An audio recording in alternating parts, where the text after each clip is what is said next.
Hey, this is Josh from Labyrinther, and you're watching the Viewer Recommendation Series, Volume 4, Muspelheim.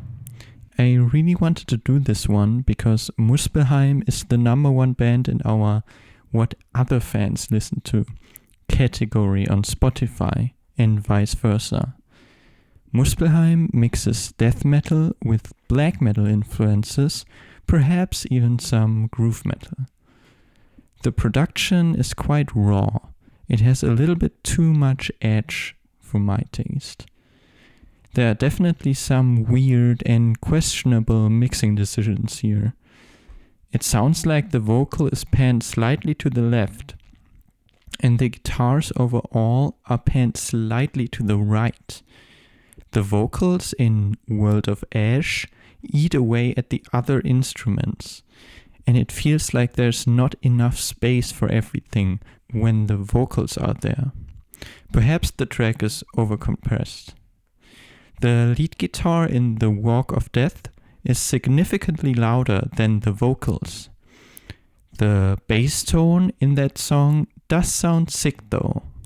It's got that Jason Newsted-esque clunkiness to it. Compositionally, whilst there is some variety and blend of different styles, there's nothing that really stands out.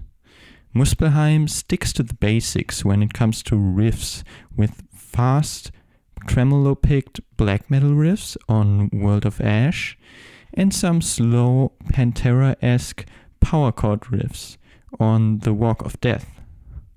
The solo on the latter has some Slayer-like chromaticism. The low hollers contrast the high shrieks when it comes to the vocals.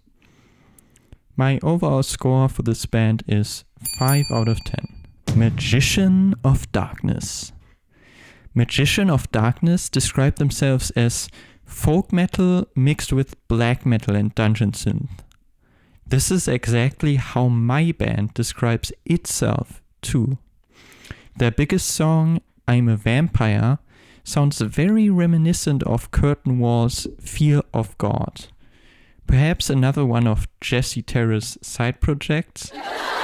Getting into it, the production is quite raw with muddy rhythm guitars and a gnarly sub bass underneath some synth and guitar leads. The tune My Castle takes a refreshing approach though, putting the dungeon synth aspect at the forefront and getting rid of the guitars altogether. In the same vein, the cut Empty contains a beautiful choir interlude and some interesting MIDI instrument work. The Lost Night sounds quite unpleasant with its raw and screeching production. The band doesn't shy away from dissonant and weird melody/harmonies either, like on their self-titled track. This song also contains a really synthetic and unpleasant sounding hi-hat towards the end. The Kingdom is Under the Spell of Magic is a good representation of the screamer's gnarly black metal vocals, and also includes a cool piano lead that could use some depth in the mix. I think overall, the main problem I have with this band is the fact that the production doesn't exactly make for a nice listening experience. The dungeon synth tracks don't have this problem though, which is why I enjoy them a lot more. Perhaps worth checking out if you're into raw black metal, or you just want to listen to the dungeon synth bits. My overall score for Magician of Darkness is 5.5 out of 10. If you would like to support my work, head on over to the Labyrinther YouTube channel for some black metal. Cheers!